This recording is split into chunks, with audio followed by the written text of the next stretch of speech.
In this video, I want to talk a little bit about how children are affected by the sins of parents.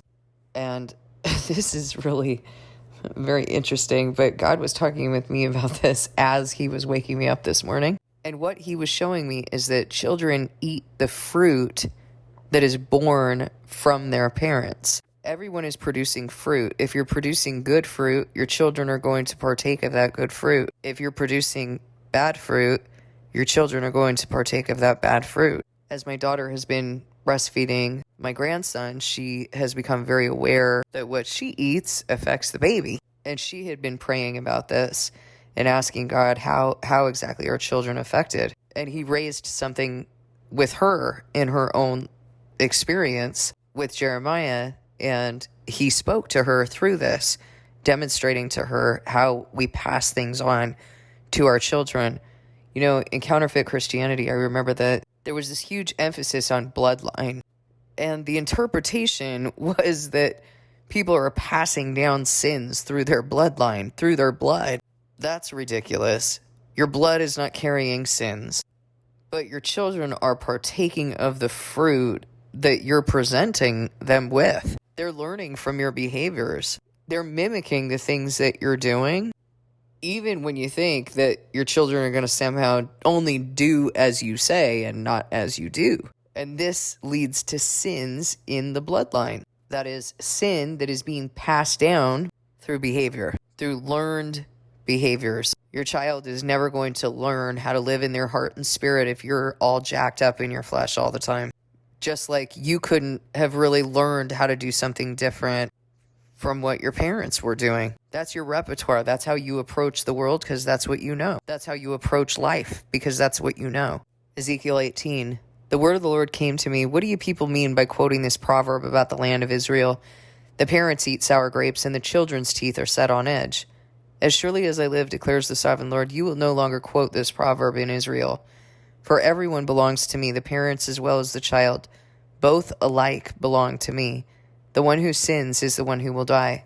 Suppose there's a righteous man. Now, he's going to go on to explain what the predicament is between a parent and a child with regard to what is being passed on. It's not like something has messed with the blood or something.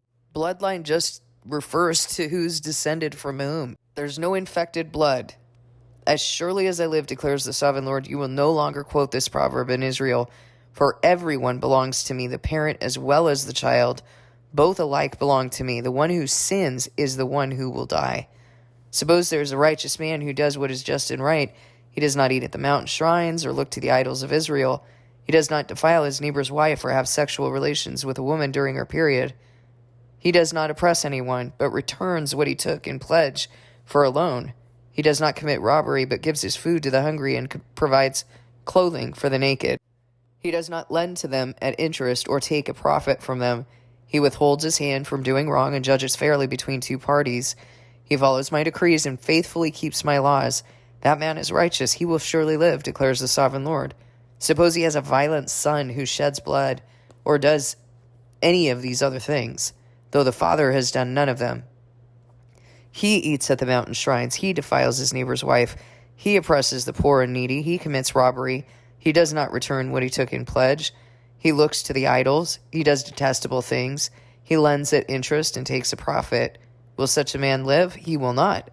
Because he has done all these detestable things, he is to be put to death. His blood will be on his own head. But suppose this son has a son who sees all the sins his father commits, and though he sees them, he does not do such things. He does not eat at the mountain shrines or look to the idols of Israel. He does not defile his neighbor's wife. He does not oppress anyone or require a pledge for a loan. He does not commit robbery, but gives his food to the hungry and provides clothing to the naked. He withholds his hand from mistreating the poor and takes no interest or profit from them. He keeps my laws and follows my decrees. He will not die for his father's sin. He will surely live, but his father will die for his own sin because he practiced extortion, robbed his brother, and did what was wrong among his people.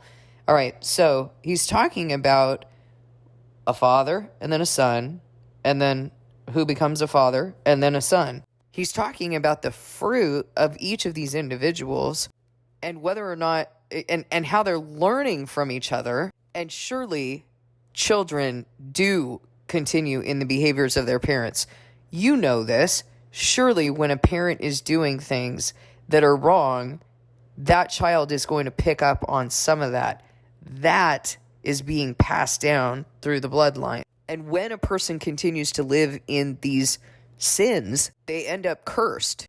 And it affects their children. And then their children acting out those behaviors, those sins, also end up cursed. Surely you know by this point that it is very difficult for someone who has learned these behaviors from their parent to turn, to change. And yet all things are possible with God. He will move his people to change. But this is the way that curses are passed down. It's not like a curse is placed on you and then it travels through your blood, nor is a curse something that anybody but God has ever executed on anybody, ever. Delusional people can think they're putting curses on others. They can think that they have some power by the devil, but they don't. And the Bible shows us that. God does all these things. No one else can put a curse on anybody. If you don't believe that, show me where in the Bible anyone's ever put a curse on anyone. There's a difference between speaking curses, like speaking curse words, and putting a curse on someone. So show me in the Bible where anyone else has been allowed to do that. Absolutely no one. Verse 17, he will not die for his father's sin. He will surely live. But his father will die for his own sin because he practiced extortion, robbed his brother, and did what was wrong among his people. Yet you ask, why does the son not share the guilt of the father? Since the son has done what is just and right and has been careful to keep all my decrees, he will surely live. The one who sins is the one who will die. The child will not share the guilt of the parent, nor will the parent share the guilt of the child. The righteousness of the righteous will be credited to them, and the wickedness of the wicked will be charged against them. But if a wicked person turns away from all the sins they committed and keeps all my decrees and does what is just and right, that person will surely live, they will not die. None of the offenses they have committed will be remembered against them. Because of the righteous things they have done, they will live. Do I take pleasure in the death of the wicked, declares the sovereign Lord? Rather, am I not pleased when they turn from their ways and live? But if a righteous person turns from their righteousness and commits sin and does the same detestable things the wicked person does, will they live? None of the righteous things that person has done will be remembered. Because of the unfaithfulness they are guilty of, and because of the sins they've committed, they will die. Yet you say, the way of the Lord is not just. Hear you, Israelites, is my way unjust? Is it not your ways that are unjust? If a righteous person turns from their righteousness and commits sin, they will die for it. Because of the sins they committed, they will die. But if a wicked person turns away from the wickedness they have committed and does what is just and right, they will save their life. Because they consider all the offenses they have committed and turn away from them, that person will surely live, they will not die. Yet the Israelites say, the way of the Lord is not just. Are my ways unjust, people of Israel? Is it not your ways that are unjust? Therefore, you Israelites, I will judge each of you according to your own ways, declares the sovereign Lord. Repent, turn away from all your offenses, then sin will not be your downfall. Rid yourselves of all the offenses you've committed, and get a new heart and a new spirit. Why will you die, people of Israel? For I take no pleasure in the death of anyone, declares the sovereign Lord. Repent and live. All right, so let's go back to the proverb. The parents eat sour grapes, and the children's teeth are set on edge. That was the proverb that people were saying, and they were saying that the children were going to die. What God is telling me, what he was speaking to me this morning as he was waking me up, is that the children are eating the parents' fruit. If you eat something that is defiled, if you eat something that is bad, rotten, whatever, you're going to get stomach poisoning. Your stomach's going to get upset for a bit. But then if you make good food choices and you pay attention to what you're putting in your mouth, to what you're ingesting, to the doctrine you're ingesting, you won't be sick anymore. So what I'm saying is not the same thing as this proverb. What I'm saying is that children are affected by the way that their parents are living, by the sins that they are exposed to. Do you think that in this example where God says, if the son sees that his father has lived a sinful life, but he turns from that, do you think that what God is saying is that it's not difficult for that son to turn and learn new ways, learn different ways? Oh boy. No. Children they're swimming upstream when they are born of sinful parents. When their parents are doing these things, it's very difficult to turn. God makes them stand, but it's all the more difficult for them because of what they've been exposed to. You who came from parents who were deeply entrenched in counterfeit Christianity, addictions, or what the world calls addictions. Obviously, it's descriptive, but it's demonic. It's not a diagnosis. You watched your parents engage in these things. These were commonplace. They were normal. You saw abuse in the home. You experienced abuse in the home. It's hard to learn something new, isn't it? It's hard to learn how to live differently. And yet God can make you stand. He will make us stand. So that's the deal with bloodline. That's the deal with curses. We make things way too complicated. Bloodline, all it is this person was descended from this person, and that person was descended from that person. That's all bloodline means.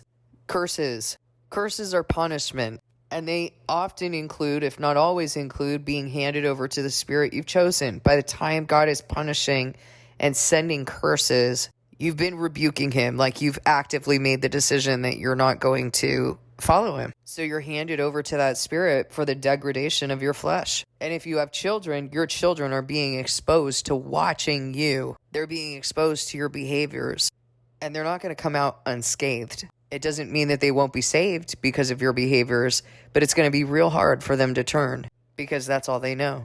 I hope that's made this clear. No one should be going around saying that some witch put a curse on them, some bad person put a curse on them. Don't say that. That is not true. It is not sound. It is not biblical. When you're saying stuff like that, you got it from somewhere, and that doctrine needs to come out of you. You did not get that from the word. Witchcraft, these kinds of things, sorcery, pharmakia. It's so odd how everyone has this story about what witchcraft is. Like people are putting curses and doing potions and whatever else. Do you know what potions are? That medicine you keep in your cabinet, in your medicine cabinet. That's witchcraft. Those are potions. Those little tinctures and herbs that you're taking and you're saying that that's what heals you. That's witchcraft. That's always been witchcraft. Because God said he's the Lord who heals you.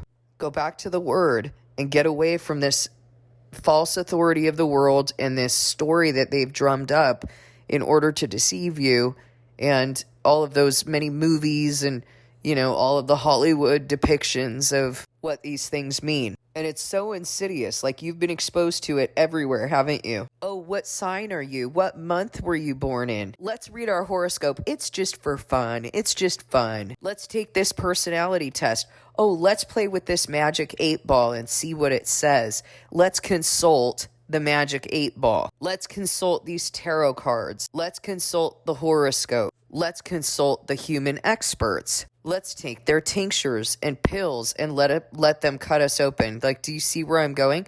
These things are so commonplace and mainstream and normalized in your life, and you're focused on something else. You're focused on a woman in a black pointy hat with a big green nose with warts on it. You're focused on things that God has not even talked about. He's talked about you consulting with spiritists. He's asked you, why consult the dead on behalf of the living? He's said things like, is there no God? That you've come to consult a Beelzebub as to whether you will live or die. What do you think you're doing with your yearly checkups, allowing these people to bloodlet, to remove blood from you, and then place your life in their hands, all while saying, oh, I believe, I'm a believer. You gotta think about it. Please discern this message with God. If this is new to you, I understand it sounds cuckoo because this is what we were born into. We were raised believing this garbage, but we need to return to the Word. And the Word told us not to be deceived. So we should be coming out of deception, and we should be regularly going, oh my goodness, I believed this. And what else, Lord? Pull this out of me. If it's new to you, and what I'm saying is standing on the word, please pray. Please ask him if what I'm saying is true. Don't just dismiss it because it's so opposite of what you've ever known. Believe me, the real Jesus is so opposite of what you've ever known. I can promise you that. It is so opposite of the baloney being taught in counterfeit Christianity, of the false Messiah being taught in counterfeit Christianity. Completely opposite of the counterfeit covenant that just, it just covers everybody. Never mind that it's hard for the righteous to be saved. Never mind all that. I mean, really. And then people come up with all these stories about what the great deception is, and they don't even realize they're in it, believing all that nonsense. Please discern this message with God.